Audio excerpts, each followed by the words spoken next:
marketing at the end of the day, you guys, is nothing more than just building a relationship with someone. And what makes someone really feel valued? Being seen. Hey everyone, welcome to the S.O.B Marketing Podcast, where we celebrate the S.O.B that you are, and if you haven't figured it out yet, we mean small-owned business. We don't mean S.O.B. Listen, we know that as a small business owner, you are working hard on the daily to keep your business fully operational while trying to promote it. And while some days it may feel like the business is owning you, if we're being honest with each other, I bet you would admit that you wouldn't give up the insanity for anything. Our commitment here at the S.O.B Marketing Podcast is to give you the real talk, what works when it comes to advertising, marketing, promoting your business, and then what doesn't really work. And Chelsea and I promise to always keep the conversation real. Hey everybody, and welcome back to the S.O.B Marketing Podcast. S.O.B as in small-owned business. We are not calling anyone names. Never. Before we get started, just want to remind everyone, if you're not following or subscribed, make sure you do that. Make sure you leave us a review. That helps us get in front of other small business owners, and we're trying to build a cult here, a cult for good, of course.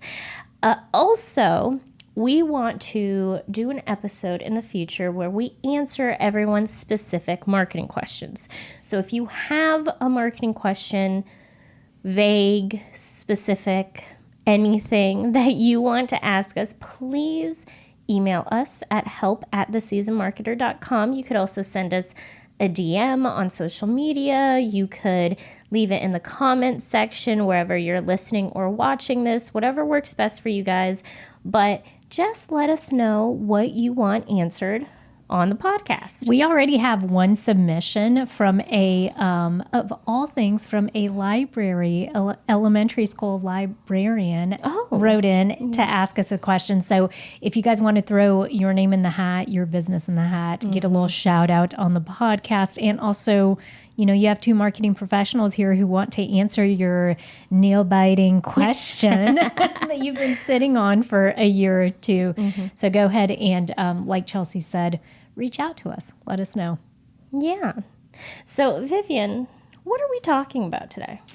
All right. So today we thought it would be good for us to bring some shocking statistics, marketing statistics to you guys, because there is just a lot in the world of marketing that I think would surprise people if they slowed down and paid a little bit of attention. And while Chelsea and I can appreciate that we live in this world, we eat, breathe, and sleep marketing, as a small business owner, you got a lot of stuff going on. And so we just want to share some of the statistics that we think could potentially change the way you approach and view your marketing and the way you go about promoting your small business. And if you've listened to this podcast before, you have probably heard some of these statistics, but we are going to talk about them again and just explain why you should care as a small business owner. Also, heads up, you guys, I am not going to be doing a TLDL section for this episode simply because we are just going through some statistics and talking about them, not really something that I can sum up. So what I'm saying is you need to just listen to this episode all the way through. TLDL, for those of you that may be new around these parts, is too long, didn't listen. She usually recaps the episode at the very end in case you're in a hurry, but we're skipping that today because these are all stats. You need to know every single one of them, okay? So listen to the entire episode. All right, Chelsea, let's get started by talking about our favorite thing in the whole world, which, you know, if you've listened to us for some time, you know is email. We really do. We talk about email marketing a lot. Yes. Because it is a powerful marketing tool, y'all. It is. And it's the one thing you guys own. We always like to remind you, Instagram, Facebook, YouTube, TikTok. We love that you are showing up on all of these channels, but just understand that one day, if one of them gets banned, if one of them decides to pivot and you don't want to play the game anymore, you need to have an email list where you're taking people off platform. So Yes. great Instagram followers, you have 20,000 of them. Get a good portion of those 20,000 off of Instagram and tell them to sign up for your email list. And that way you can message them as much as you want. Okay. Yeah. You could keep them informed. So what is this? Oh, go Well, ahead. I was going to say, this first statistic is why I care so much about email marketing. Okay. What is it? Give it to Okay. us. So it's for every $1 spent on email marketing, the average return on investment, the average ROI is $36. That is what? 3,600%. That's ROI. wild. That's wild. That's crazy. I mean, here's the interesting part. If you're wondering, if you're like, email marketing is free, okay. That means you probably have not done email marketing if you think it's free. You have to find a platform that you prefer and that you like. That platform can sometimes charge you by the amount of people you have on your email list, like how many subscribers. For us, one of our favorites and the one that we've been using for years, we have a email list of over 1,200 people. We've always used Flowdesk. Yes. And part of that reason is because Flowdesk charges me one monthly fee and it's not going to increase no matter how many people I add on there. So next year, in a couple months, when you hear me talk about we have over 2,000 people on the email list, it's not going to change. The rate stays the same. And that's what I like about it. But as opposed to, I have used MailChimp, and I'm not bashing MailChimp. It was also a great platform to use. The pricing varies by how many subscribers you have. yes. And so I have also used MailChimp. So let's look at these numbers. If it's saying for every $1 spent on email marketing, the average return is 36. If I am an organization, a company that has over 100,000 email subscribers, MailChimp, let's say they charge me $1,000, okay, for per month whenever I send stuff out. That's what it's telling me. It's saying, hey, that $1,000 you're actually going to get back in return, as Chelsea did her math, 3,600% ROI on that. Yeah. So you're reaping more back as opposed to what you're dishing out to get that email out there. I think especially as a small business owner, if you do go the way of like a Flowdesk where, they're charging you like $30, $20 a month, much more manageable. And that means that $20 a month, when you're sending it out, you're going to get back in return. Now, granted, it's going to also depend on how good that email is. Yes. This is an average. Yes. How good your email is. And also that you're promoting some of your products and services, right? Or even if you're just staying top of mind, you're getting this back in some type of way, shape, or form over, that year. Yes. Now, Vivian, let's say, and we've had this conversation before, you personally, as the small business owner, you don't like getting emails, or you're Vivian and you have thousands of emails in your inbox that you've never opened. I would argue I really like getting emails. I sign up for every email list. I'm like, put me on that list. I still think Vivian's not your ideal emailer. Why? Because you need to open the email. No, but I do. I open the ones I want to read. Like, trust me, my inbox, does my inbox get flooded? Yeah. Do I open the emails I want to read? Yes. What causes me to open the email? A good heading, a good subject line. If it's from a person that's teaching me something or it's an intriguing topic, I do read the stuff. I read emails, so. Okay. So I am your ideal email customer. Okay, my bad. My point being, a lot of people say, well, I don't read my emails or I don't like receiving emails, so I'm not going to do email marketing. No. You are not your consumer. You are not your target audience. And my next statistic, 60% of consumers prefer to be contacted by brands through email.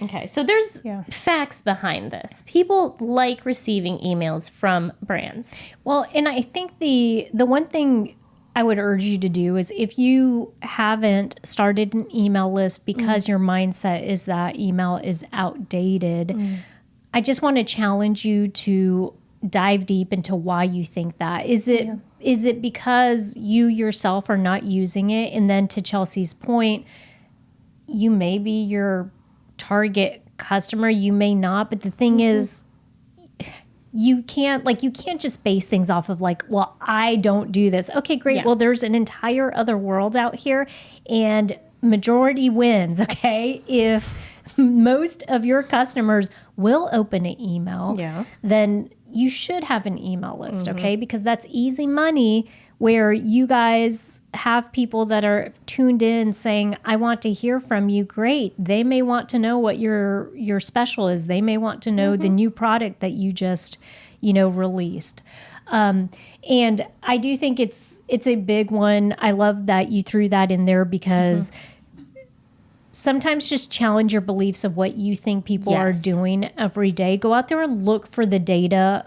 Most of the time, there are tons of companies that go out there and do, whether it's surveys, focus groups. I actually used to work for a market research company. Y'all, hands down, one of the funnest jobs I had because every day was just so freaking different, okay? But there are companies that will pay. Coca-Cola used to pay this market research firm I worked for good money to have me call people in the evening and say, hey, do you want to come out here and try some new Coke products for, $100 for your time? And they're like, hell yeah, I'll do it. Sign me up. And our job was to look for a variety of people. So you had the demographics, you had all of those data points to tell you exactly what you're saying here. Companies know, they have a pulse on what customers are wanting. So Absolutely. A little side tangent, Vivian. Did you ever do studies while you were in college? What do you mean? Did I participate? Did you participate in the studies? I did, but I did them for the university, which was different. That's what I was, Yes. It's always different, but that was big for the business school. Yes. I had teachers who would give you extra credit and you'd get actual money from just doing these little they weren't surveys. They were like research studies. Yeah. But it was research studies specifically with a consumer in mind. Yeah. So a lot of it, the ones that I did were psychology based. Okay. Yes. So basically they would say, they would have the students in the room and then they would give them stuff, and you never knew what the study was actually about. You just had to follow instruction, and then you'd get compensated either through extra credit or money or whatever it was. But they were interesting because I think that's the only way you really are going to get to understand what people are truly wanting. It's one thing we all know, you could fill out a survey. Y'all be some little liars out there telling these surveys incorrect things you actually don't do and actually don't believe. And so I do like the ones that are more case study like. And that's why I loved at the market research firm, I loved because I would have a hand in not just recruiting the people, but part of my responsibility, especially when I wanted that money and I needed more hours, is I would actually go in and set the room up because the focus groups for, let's say, these Coke products, when they were trying new flavors and stuff, they would have a moderator in the room, and there was an actual mirrored wall, so you couldn't see the person behind, but their execs would sit on the other end so they could see how people were reacting to stuff. And so, I love that you threw this statistic in there because sometimes, you guys, the stuff we think to be true is not actually what people are telling us they want. So they want emails from you guys, please. Also a really great point of when we're giving you guys these statistics, it comes from research. Yeah, we're not going to be telling you guys what what our preferences are. We're trying to give you something based in fact. Yes. Yeah. Unless you're doing these surveys and lying, guys. Don't be a little liars, please. So our next statistic for email, Vivian, I love so much because it just part of the times. This is so accurate for, 2025, the 2020s, that sort of thing. Personalized emails deliver 6 times higher transaction rates. Yes. Love it. Love. And reminder, guys, when we say personalization, we don't mean hi, insert name. And then you actually insert name, right? And then you don't actually leave it. insert the name. Please don't do your customers wrong. Like I've been wronged. Like you've been wronged in the Yes. past. Yeah. Well, and yes, the personalization, such a timely topic because we have covered this in previous podcast episodes, what personalization means in 2025 as opposed to what it meant in like 2015. But it is something where if you think about marketing at the end of the day, you guys, is nothing more than just building a relationship with someone. And what makes someone really feel valued? Being seen. Okay, so when you're personalizing, quote unquote, these emails, meaning you have any data on your customers, okay? Then someone signs up for your email list. And then you are able to, because you are organized on the back end and you've actually developed these little groups of, you've segmented your audience on the back end with email. This is the group of people that bought a home decor thing. This is a group of people that bought candles. This is a group. And so then if I know that you like my dough bowl candles, okay, and for you guys that don't know, in the South, that's a big thing. We basically take a nice little dough bowl and we pour candle wax in there. And so then when the candle's done, you have a little decorative bowl that you can use for stuff, okay? I have never heard of that. So even if you are in the South, it's okay if you didn't know that. No, I've never seen that. Our friend down at Cotton Down South sells, that's what she's known for. She sells a ton of them. She makes her own. Anyways. Oh. Okay, so the thing Well, I'm is, shopping for other things besides candles, okay? So I never noticed that because good at personalization. there you go. Well, so here's the thing is with something like that, if I know that's what you're interested in, hey, I just have a new scent that I released. Who do you think is more primed to buy that? Not Chelsea. Not Chelsea. It's the people that actually have bought a candle before. So who am I going to send that information to? Yes. And so I think that's where this personalization, it helps you save money because you're, I always think of marketing as trying really, really hard. The better you are at it, the better you're going to narrow down that gap of the money you're spending going to people that don't or aren't interested, right? Or just your time. Yes. You're not investing. Well, and time is money, y'all. You guys are busy. So even saving yourself that time is a big deal. Absolutely. Yeah. Okay, Vivian. So we have a website. Do you want to give the first statistic? Yes. Let me just remind you guys, the first statistic is what we're calling a 3-click rule. All right. Consumers should be able to find what they're looking for on your website within 3 clicks. Okay. Which, Vivian, I don't know if you've seen the debate on this. When I was doing research for this episode, deciding which statistics we should bring, I actually found out that this has been debunked. What do you mean? So it's less about the clicks and more about clarity and ease of use. Okay. So it's not necessarily that, because the rule is saying if someone has to click more than 3 times, they're going to lose interest and just leave your website, right? Well, the new concept is it's not necessarily 3 clicks. It's just that if your website's complicated, if they can't find what they're looking for easily, and there's not clarity and a organized system within your website, then people are going to leave. I'm going to be honest with you. This sounds like a very Gen Z thing to say. What? It sounds like, I'm not attacking you. I'm attacking the people who are debunking this, okay? Okay. Because I understand what they're saying. They and maybe to their point, they are correct because who knows how we came up with this statistic when someone wrote you have 3 clicks before someone like jumps off of your website. Sure. I do wonder what data they were actually looking at. And I'm guessing that part of that data was with the bounce rate. Okay. Sure. So I understand they probably looked at that, and they probably looked at like how long people are on the site and this and that.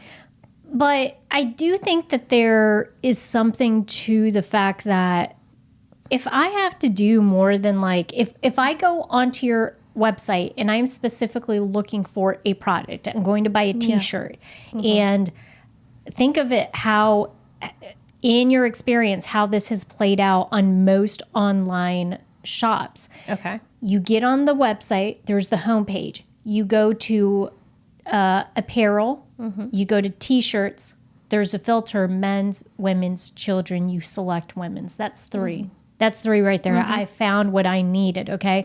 I'm not going to invest more time than like 3 clicks to find a woman's t-shirt that I want, right? Yeah.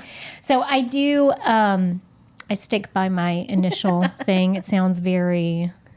Well, and I still wanted to bring this because, like you've just explained, like I think it's still a good rule of thumb. Yeah. Like I still think if you can find a way to make everything within 3 clicks, you probably want to do that. Yeah, and also I get it if it's not exactly 3 clicks, but you have a nice website, it's organized, it's user-friendly, people can find the information they're looking for.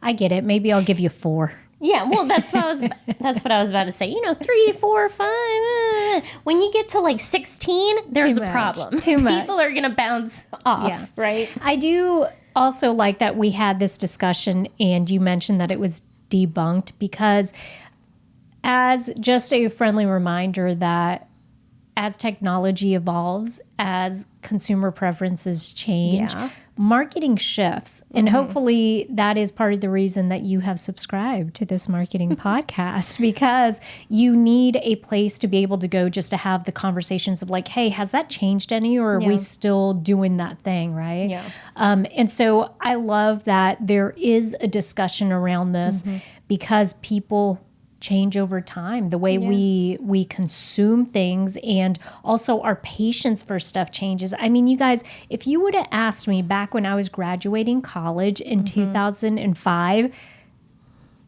don't laugh, to sum up anything in 3 seconds, that I had to have a quote unquote 3-second hook for anything, like, you would have blown my mind. I would have been like, what the F are you talking about? 3 seconds? Like, that's not enough time to do anything. Yeah. But we are now in a society where like we're consuming so much short video that people are like, you have 3 seconds to get this person hooked onto your reel, onto your TikTok video. Great. Okay. I can't even like open my mouth in 3 seconds. Okay. Chelsea's like, okay, that was an unnecessary rant. Well, I think that last part was a bit dramatic. You can open your mouth, but No, I can't. I just did a real life slow motion. Okay. So Next stat. next stat. Okay. It's the 5-second rule, which has, from my understandings and my research, not been debunked. Okay. And I'm not surprised at all. People should understand what your website is about in 5 seconds, or they're going to bounce. They're going to leave. Yeah. I want to clarify. If you... what else are they going to bounce? Well, no, real quick, everyone, if you don't know what a bounce rate is, it's basically how quickly someone leaves your website. So in the website, I don't know, community world. Yeah, world. In the website world, we use the phrase bounce. Yes. Yeah. And this is a good time to bring up, if you have a website, as a small business owner, please know where you can find the analytics. If you had someone build out your website and so you don't have access to it, ask them for access to it, because as the website owner and business owner, we want you to be able to take these data points and make good decisions based off of the data you're seeing. And so like what Chelsea's saying, if you go under your analytics and you notice that you have a high bounce rate, okay? Yeah. And usually it will tell you how many seconds before somebody leaves off of the website. If it's like 1 second, 2 seconds, then you know that there's probably some work you can do to that homepage. Like, what is it missing that's keeping people on here? And just a little teaser, we're hoping eventually in the next couple of months to have somebody that is a website designer by trade and that can speak to some of these tips and recommendations, because we do think that, you know, social media platforms are wonderful, but your website is your real estate, your online real estate, and we want you to have your own place. But again, this statistic is just about, you know, again, it's ease of use and it's clarity.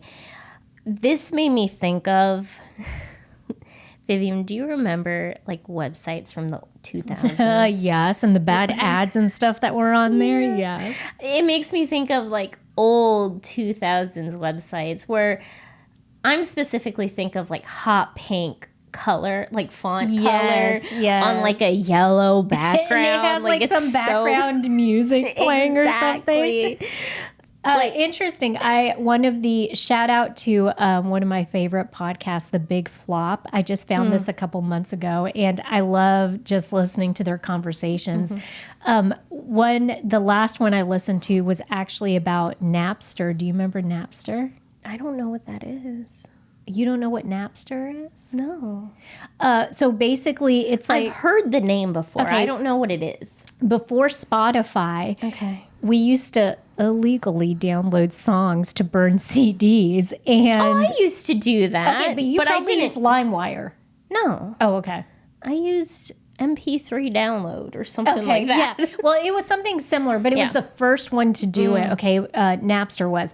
And they did this whole discussion, and it got me in my, early 2000 feels, where I was sitting there thinking, I'm like, man, the stuff we used to do for music, being willing to go to jail. It was a whole thing. But what the main takeaway from that entire episode that I loved, and it had me connect the dots, was basically they were Spotify before Spotify. Like, if they had just been able to stay in business and connect those dots with the subscription base, they would have been super successful, because that's what Spotify did. But yeah. So yes, early 2000 websites. If you guys are listening and you had a favorite back in the day, a favorite website that you loved going to, let us know in the comments. I want a little throwback here. I want to look stuff up. Absolutely. No, I thought you were about to say if you had a favorite website to legally download music on. No. Like, were you a LimeWire girl or a Napster girly? Do tell us. I'm not gonna turn you guys into the government or to Metallica. One of the biggest naysayers for Napster was actually, I think, the drummer or guitarist from Metallica. I don't remember which one, but I know what you're talking about. Yeah. I won't tattle on you guys. Tell us, were you LimeWire girly, or were you a Napster? Or Chelsea mp3download.com?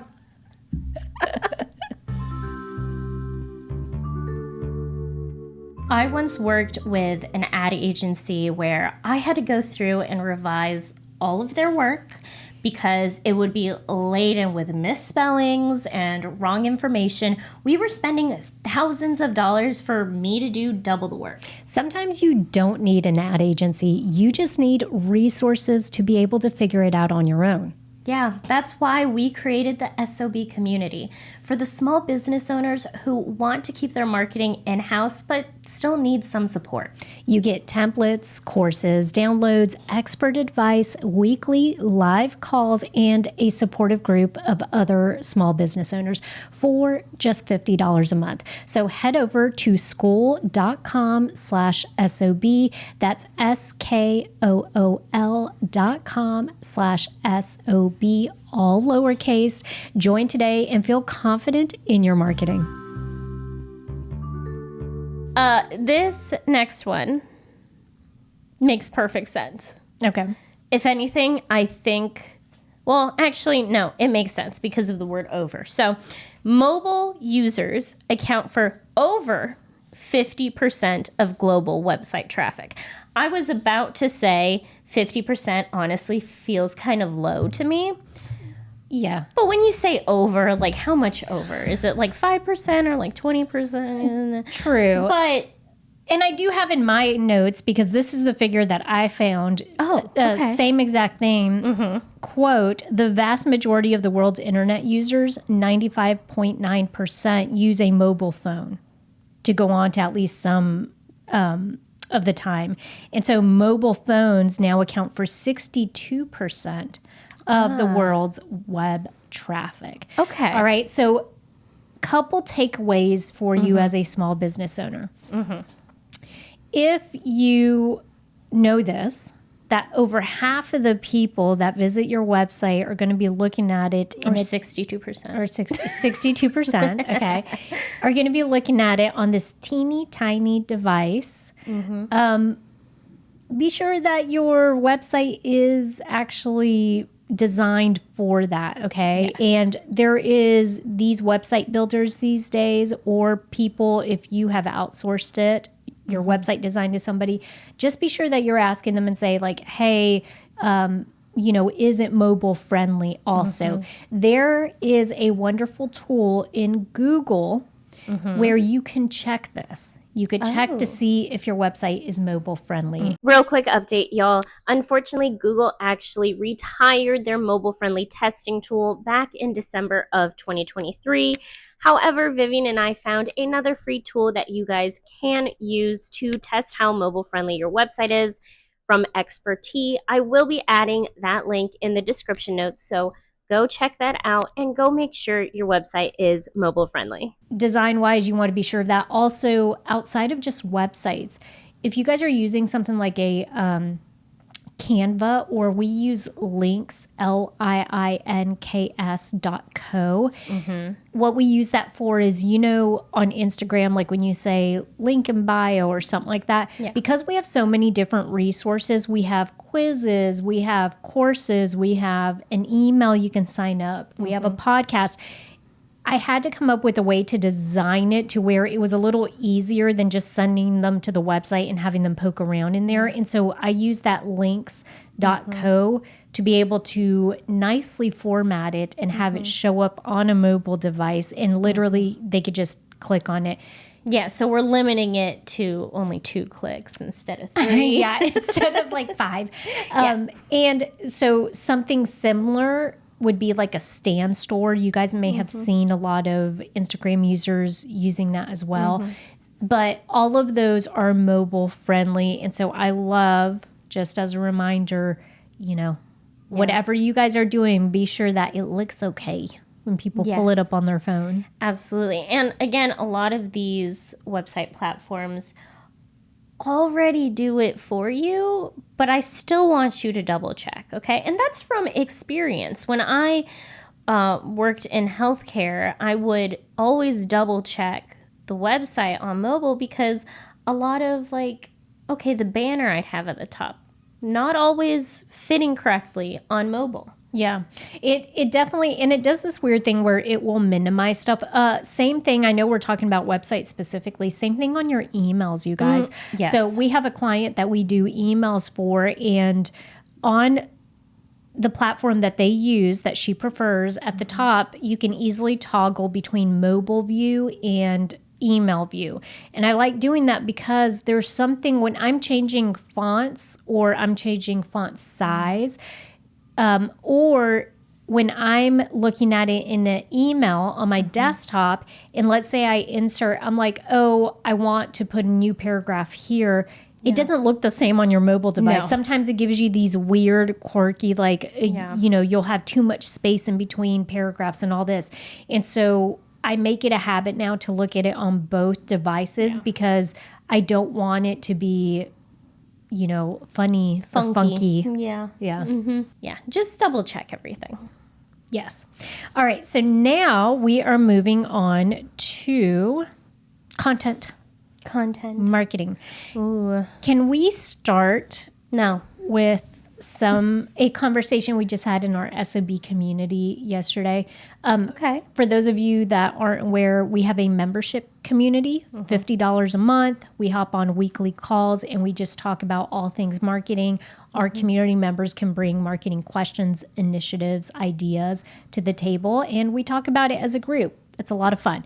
So the interesting thing that we just talked about yesterday on our community call was we were talking about how ChatGPT just hit 1 billion searches, right? Daily searches. Okay. Yeah. And the surprising statistic about this was when it comes to web searches, you would think 1 billion is a lot. It's not. Okay. Guess who's still reigning king?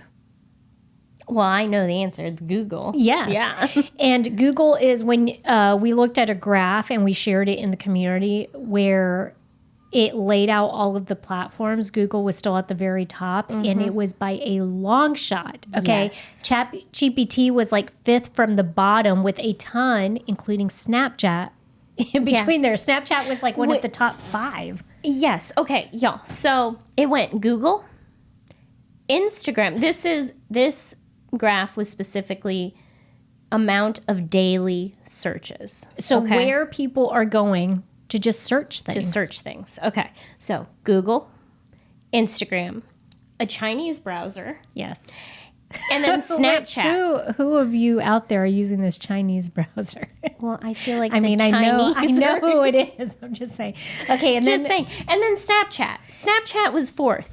What after our community call, Vivian? I have a friend who's staying with us at the moment, and I live with my significant other. The 3 of us were just talking about who is searching things on Snapchat. Did you guys figure it out? No, we still want to know. Like, you can search things on Snapchat, yes. Who's doing that? What are you, like... If you're using Snapchat to search stuff, tell us in the comments. What are you searching? Okay, please let me know. Services, what? Statistics, but hopefully not political stuff. But I bring that up because for me, I thought, and it kind of, we're coming off of this discussion with statistics for website, and then we're moving into content marketing. And so it kind of meshes both worlds together. Okay. ChatGPT does. So I think this was one of the more surprising things for me, where it was just the realization that is for as much talk as we're doing about ChatGPT, it still is in its infancy as far as like people using it. Yes. I think that's great to some extent, and it's probably not great to another extent, but just keep that in mind, because that means that as the years progress, for your small business, you probably have ample opportunities that are going to be popping up with that. Okay, so this next statistic, Vivian, I think everyone doesn't specifically know, but they know. You know? What do we know? Tell me. Visual content is 40 times more likely to be shared on social media. Girl, at this point, who is sharing content that doesn't have visual content? I can't answer that, but I'm sure there are some people out there. I can see like a grandma updating her Facebook post, just like typing something out. But like businesses, yeah. no one's just doing a text post. On most of these platforms, you can't just do a text post. Yeah, true. I was going to say you could do a graphic in Instagram that's got text on it, but... Yeah, but it's still a graphic. Yeah. Now, you could, obviously, like in your story, you can just type something out or something like that, but most of the time, we're always adding visuals to our content at this point. Yeah. You know what kind of this reminds me of? Even, okay, I'm assuming, and I shouldn't, that as a small business owner, maybe you guys are doing Instagram to some extent, okay? Sure. So either you're doing it for your business, or perhaps you have an intern, or perhaps you have someone on the team that you've said, hey, you handle all of our Instagram stuff. As Instagram has evolved and we're getting more and more of these tips, I see a lot of people saying stuff like this is how powerful a visual is. Okay. they're saying in order to keep people engaged on a reel, that they recommend you talk about something, but you're actually doing something else. So you're not doing the thing you're talking about, right? Because visually it keeps your attention no matter really what you're saying. So what this looks like is when you've seen a lot of these like get ready with me tutorials popping up and stuff, it's because the person is actively working towards a goal, right? Getting their face ready for the day. And you're looking at it and you're watching them, you know there's a process, right? There's some type of satisfaction you get out of watching them complete this process, but perhaps they're not even talking about the makeup they're putting on. They're telling you a story of something that like happened yesterday, right? Like a bird crapping on their car. I mean, it's like, you know. Okay. I have a Gen Z example that you're going to hate. What's that? I don't know the game. But it's the game where you're collecting the coins and you're moving between buses and stuff. Okay. I don't know. Gen Z does this a lot. They upload a video of them talking, but the visual is them playing this game. Oh, playing a video game? Yeah. Okay. So it's like gameplay. Yes. But they're talking about something important. Gotcha. Yeah. Yeah. But no, that's... The reason I brought that up is just to play into what Chelsea's statistic was, which was visual content is 40 times more likely to be shared on social media. Yeah. When we talk about the power of seeing something, I just think that speaks volumes, right? And it doesn't matter, like we're saying, it doesn't have to necessarily match the audio all the time, right? Yeah. It's just that our eyes, we're able to, in some weird way, compartmentalize what we're seeing through our eyes and what we're hearing through our ears, but not mesh them. They don't have to be meshed, right? Yeah. They don't have to match sometimes, so. Vivian, I love this next statistic because I think it really shows where we are and where we've progressed in the marketing world. 92% of consumers trust user-generated content more than traditional advertising. Yeah. All right. Yeah. And so break this down. Remind people the difference between traditional advertising and user-generated content. Yeah. So traditional advertising is going to be the business telling you, the consumer, about their business and why you want to buy it, right? Buy the product or use the service, whatever it is. User-generated content is exactly what it sounds like. It's the consumer saying, hey, I visited this business, I got this product, and this was my experience. So think your reviews, your testimonials, influencer marketing usually. Those videos that you see of people saying, I bought the viral blah, blah, blah, I don't know, the viral lipstick and look how good it looks. Or I visited this coffee shop for the first time and let me tell you my experience. That is user-generated content. And again, 92% of consumers trust it over traditional marketing. It makes perfect sense because you're seeing actual people like you experiencing the brand, and you get to know what their experience was. Well, and I love this because there's also this thing where businesses are catching on to this and they understand this statistic in real life where they're starting to put money towards it, right? So instead of doing like a traditional print ad for a restaurant, what I've seen, there's a guy here in 843 area code in Charleston, and he's so funny, all right? Okay.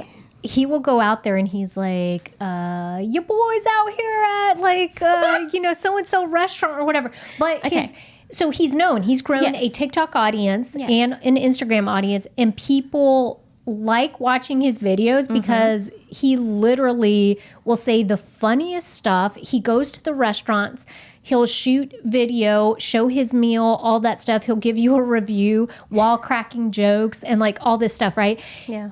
All right. So businesses, I noticed, and this was like the best part of this. There was a oh, I forgot the name of it. There's a coffee shop that opened up in Mount Pleasant that I want you and I to go to. It's really cutesy. They give these little ducks in their like matcha tea and stuff. It's very cute. Okay. But I thought you were going to say the bookstore. No, I do want to go to the coffee shop and a wine bar. Yes, do you know what I'm talking there about? too. Oh my God, I want to go there too. Okay. As soon as we go to both of these places, we will on our Instagram and stuff. So go make sure you're following us on Instagram. But so what was interesting is I saw that this coffee shop they had asked people to come out, and I don't know if they're doing it through like compensation monetary wise, or if they're just doing it through like free coffee and pastries or something like that. Sure. But they got him out there. He was one of the people that they got out there, and his video just stood out compared to like the rest of them, because the rest of them are like, you know, sweet girls coming up there like, oh, look how cute, aesthetically pleasing this is. And he's just up there like, he's like, I've never had coffee before. How many shots of espresso is that? And he's sitting there trying all these different drinks. It was the best video. Well worth whatever this business promised him, whether it was a little bit of money or if it was, you know, I don't know, he might be charging something. Yeah. It was well worth it, because that video alone probably got a lot of eyeballs on that new business. So I love that people are leveraging this. Yes, which comes into influencer marketing. Yes. As small business owners, y'all, I don't want you to count out influencer marketing, because let's be honest, you're not going to get Kim Kardashian to come out to your coffee shop, probably. Yeah. But a micro influencer, someone like Vivian saying, someone who's well known in the Low Country and the Charleston area, that's not out of your reach. That's something that you can do. And can I throw in there this statistic, which matches what you're saying? So yours was very specific. It said 92% of consumers trust user-generated content over traditional advertising. Yes. That was very specific. Yes. The one that goes way further into what you just said is, according to Matter findings, 69% of consumers trust influencers, friends, and family over information coming directly from the brand. Okay, so the number changes because it's now broadening it to family and friends and all this. Yeah. But to your point, I think what I just want to reiterate, you just said, if you guys have a small budget, if you're a new business and you're like, I just need to get the word out there about my grand opening, I need to let people know, micro influencers are the way to go, because this right here is telling you people already are more prone to saying, let me trust someone that's got a following of 20,000, 10,000. Micro influencers now, you can even do 3,000, 5,000. It leverages their audience. And as long as it's the right audience, the people that you're looking to tap into, I mean, that's what you want. Hyper specific, right? Yeah. Yeah, so basically, if you have a ribbon cutting here in the Low Country or South Carolina area, you can ask Vivian and I to come. Yes, we'd be all more than I happy need to. is like maybe a glass of bubbly, and then I'm good. I will show up. Which we can travel with bubbly, our own bubbly in our purses. True. Yes, absolutely. Like, just give me a glass to pour it in. That's right. I am not above drinking it out of the bottle either. The key here is just invite us to your grand openings. And we'll show up. Yes. Love it. Before we move past this particular statistic, can we also lean into if you're someone that's like, I'm not going to be doing user-generated content, I'm not going to be doing micro-influencers. Great. Which is very valid. I mean, if that's what you want to do with your brand. Yes. This tells you, though, what is going to work really, really well. Testimonials and reviews. Yes. Google reviews, whatever reviews you are using to put out there, people are trusting other people's experiences more than they're trusting your paid advertising. Yeah. That's the key benefit of this, right? Yeah. That's why we wanted to share that. So. Which, just letting you know, reviews and testimonials are still user-generated content. Right? Just saying. But if you don't want to do the other stuff, we get it. We get it. Yeah. So, Vivian, I now have some random one-offs, statistics and rules that I still wanted us to talk about, but I didn't have a way to, like, organize. Okay. The rule of 7. Okay. And we've brought this up so many times on this podcast, but consumers need to see or hear your marketing messaging at least 7 times before we take action. Now, usually, Vivian, when we talk about this rule, we say 7 to 8, right? Mm-hmm. We say it takes 7 to 8 touch points before someone's going to be willing to make a purchase from you, before someone's willing to take action. Mm-hmm. I wanted to bring this in here because this is a very important marketing rule, because it helps put things in perspective, right? It does. Y'all, marketing is a long game. You are not going to be able to show someone one ad and get them to make a purchase. It doesn't work like that. Well, and I think at its core, marketing has always been like that. And maybe it's just because our attention span has decreased. It's getting super busy. But okay, so even when I think about old school wise, when I first got in the marketing game, and we were doing anything from like direct mail, aka postcards, or we were doing billboard advertising, or we were doing radio advertising. Funny fact here, you guys, I actually worked for a radio station selling radio advertising. Okay, so talk about knowing the back end of stuff. We were told and we understood that we couldn't tell someone just run one ad, just run an ad for a week. That's too short of a time. Yeah. You need to get some type of like schedule going, because it does require, even back then, it required that people listen to things day in and day out, which is where some of these opportunities came up from. If you remember listening on the radio to like the weather segment, your weather update sponsored by. Yeah. I mean, why do you think that came up? It's because they understood, hey, if we get a sponsor for this particular segment, the more hits that we get on that, it's going to stay with people. They're going to get more business out of it. They're going to want to come back and keep advertising with us. Absolutely. They're incentivized to set you up for success, because that means money in their pocket too. So marketing, I say all that to say marketing has always been like this, but I think now it's just, it requires more consistency and frequency because of just how much is out there. And I'm glad you said how much is out there too, because I was going to stand up for us. Okay. Oh, do it. Because as a Gen Zer, don't get me wrong. Okay, stand up for you and your crew. This does not involve me. No. Just in general. Yes, our attention span has definitely shortened. Vivian, I've had oh no. I'm asking I feel my like you're friends, about to confess something that's not good. I've been asking my friends, do you think I could write a book, right? And I had my best friend Maya. She's like, absolutely, you write an amazing book. Tim and my other best friend, Bree, both said, absolutely not. You couldn't do it because you don't have the attention span or the patience to write an entire book. Yes, I'm aware of that. In my defense, there's a lot of stuff out there now. And it's not only just that people's attention spans have shrunk, it's that we are constantly being bombarded with content of businesses that I don't want to say are like you, but like everyone's trying to pitch their business to someone constantly, right?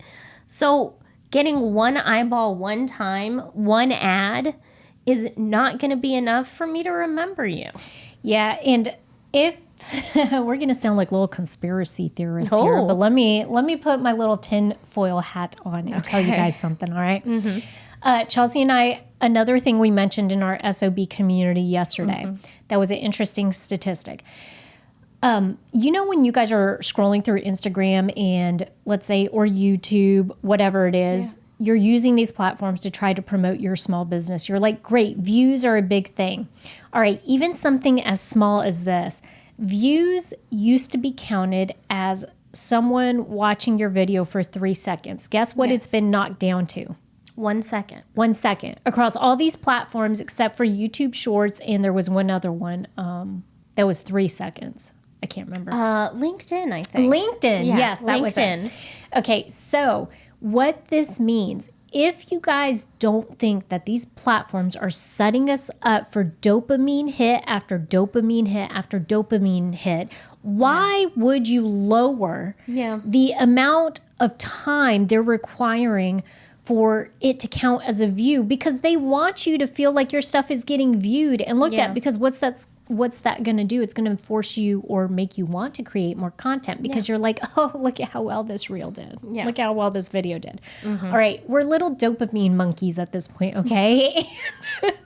Which is why I make it a point to be depressed for like 10 minutes out of every day. Okay. Because I'm not getting sucked into this. All right. I have my annual, my daily 10-minute depression talk. But I think Vivian's me today. I think Vivian's me today. I mean, first off, you're in all black. I've got like light blue on. Oh, I feel like we just did a version of a Freaky Friday. Maybe we changed bodies. Okay, Who knows? Cool. We know each other well enough that we'd be able to pull it off. Probably. You know what I'm going to do since I'm Chelsea? I'm going to go write that book. I'm going to write it for you. Don't worry. I got you. Thanks. I appreciate that. All right. So all of that to just say, like, we don't want you guys getting down in the dumps, even though I do think you should spend 10 minutes being depressed today. We don't want you getting down in the dumps about it taking 7 times for somebody to actually take action on your stuff.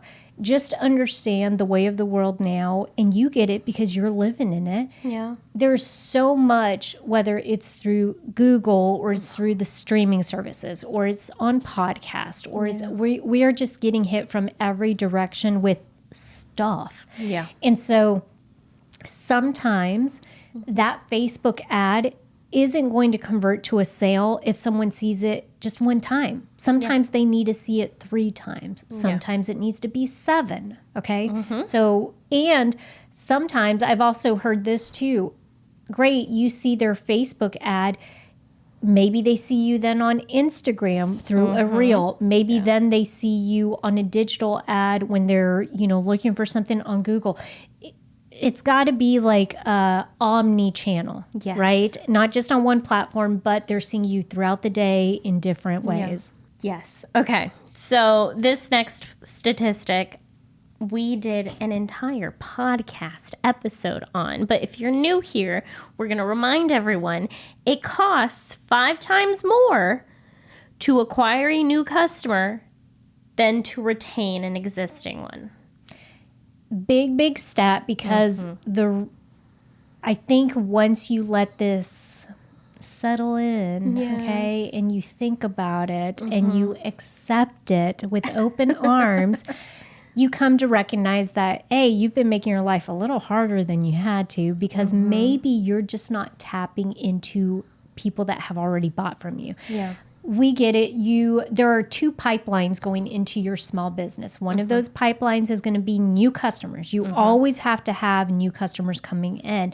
But there's also that other pipeline that runs underground. And that one is the one of existing customers, the people that you don't have to convince that you're cool and that, your product or service works, because they've experienced it once before. So the pitch to them is a lot different and can be shorter because they already know, like, and trust you. Yes. You summed that up perfectly. Awesome. Yeah. That's what I'm here for. It's almost like it's almost like I'm you all of a sudden. Is that what you were about to say? I was going to say it's almost like marketing, but you know what? Yeah, it's almost like you're me. Yeah, remember, I'm Chelsea today, so... Yeah. Okay, last statistic, Vivian, is my favorite just because it gets me in my college feels. Okay. The paradox of choice. Yeah. Do you remember this lesson? I mean, my memory doesn't go back that far like yours does. Go ahead. If you guys wonder why we're always joking about time, Chelsea's 15 years younger than me, so I feel like she's always razzing me about it. Well, to make you feel better, the other day I was watching a reel on Instagram, and this girl said, I graduated some time ago. It's been a while. And then she said she graduated in 2021. And I'm like, that is not some time ago. Okay, as someone who graduated in 2019, I feel like I just graduated. What are you talking about? I graduated in 2005 and I still feel like that. Okay. The paradox of choice was a marketing 101 lesson. Okay. It's the first marketing class I took. I credit it as the reason I decided to make marketing my major. Really? Yes, because I was just like, core memory. Yeah, it's a core memory. That class I loved so much. I was like, you know what? I want to do international business. So I changed it to marketing. My minor was going to be political science, and I was like, forget that. We're going all in. I did project management, but it was specifically like this lesson. I remember just being so blown by, one, how important psychology is in marketing. Yes. And two, just how much goes into you needing to know your consumer. Mm-hmm. Let me actually say what it is. So the paradox of choice is basically the explanation that offering too many options can overwhelm and reduce conversions. Yeah. So if you have too many, in my marketing class, we did ice cream. Okay. So if you have like 30 different ice cream flavors, at that point, people are just not going to buy any ice cream because they can't make a decision. If you offer 5 or 6, now they feel more comfortable with, okay, I can narrow it down to one thing from 6 different options, and they're more willing to make a choice. Yeah, I love this. We have talked about this in a previous podcast. I can't remember which one, but y'all just go binge off them. I mean, like, why not? You're here. You've got time. Just go ahead and binge them all. Yeah. There was one where we talked about how I feel overwhelmed when I go to, what's that restaurant? Is it the Cheesecake Factory? Yes, the Cheesecake Factory. Why is your menu 50 pages long? But you know what? I feel like the Cheesecake Factory is an outlier because people love the Cheesecake Factory. They do, but you know what I'd be curious to find out? And maybe I'll research this. I want to see how much money they actually make, like in comparison to other restaurants. Sure. I'd be curious to see who's more quote unquote successful with because it doesn't make sense to me. When I go there, I mean, it kind of does in the sense that, let's say we're having like 10 people eat dinner. Each one of those 10 people, one wants Asian, one wants Italian, and okay, great. Cheesecake Factory can suit all those Accommodate, needs. Accommodate, yes. But I literally break out in hives when I'm there and I'm like, I don't know what I want. I'm like, it's too much. It's too overwhelming. So I think that's where I love that you brought this up with the paradox of choice, just because sometimes if you're finding in your small business that you're like, I need to have an option for everything. Maybe you don't. Yeah. Okay. Maybe you pare down your options. And I'll tell you where I have seen this personally and something we've done lately. We have merch. If you guys don't know, we have merch. So you can get a coffee mug. You could get a trucker hat. You could get a hat that says S.O.B. and it says small owned business. Okay. So people don't think you're calling yourself a son of a bitch. But isn't that so fun when they see S.O.B. first? There you go. And then they go buy merch. Yeah. So we have that. And then we have 2 other designs. Another one, small business baddie. But when I was looking through it, I was like, we have too many options. I just needed to not do some of these like t-shirt styles and just do like offer 1 t-shirt style, men, 1 women. That's it. Yeah. So I've had this discussion with myself as a marketing professional where I was like, you know what, just streamline it and then go from there, because really at the end of the day, and maybe just offer some of the basic colors you want to offer, and that's it. Another example, coffee shops, milk. Yes. Okay. Girl, when I go to a coffee shop, first off, I shouldn't be getting coffee. So I'm already feeling kind of like guilty, right? Because I'm like, oh, I'm going to be so messed up for the rest of the day, but let's do this. And then they say, oh, what kind of milk do you want? We have whole milk and 2% and oat milk and coconut milk. And I'm like, please stop. Just go with whole milk every time. Whole milk. I'm not going to lie. If they say coconut milk, I get coconut milk. Oh, really? Yeah. I love me some whole milk. I mean, that's fine too. Again, I'm not getting coffee. Well, lucky for you, since today is our version of Freaky Friday and you're me today, you can have caffeine. So go get you a whole thing of coffee, girl. All right, guys. So we hope that this episode has been super useful. That's all of the marketing statistics we think are super important for you to digest, understand, and know, because it can help change your perspective and the way that you approach your marketing. Other than that, just a friendly reminder, y'all, please, if you like this episode, go listen to a few of our others or share this with your small business bestie. Spread the word. We're out here trying to build a cult. Chelsea says we're very good cult leaders because we give you guys something in return. Yes. Hopefully that's support and love and a community. And not abuse.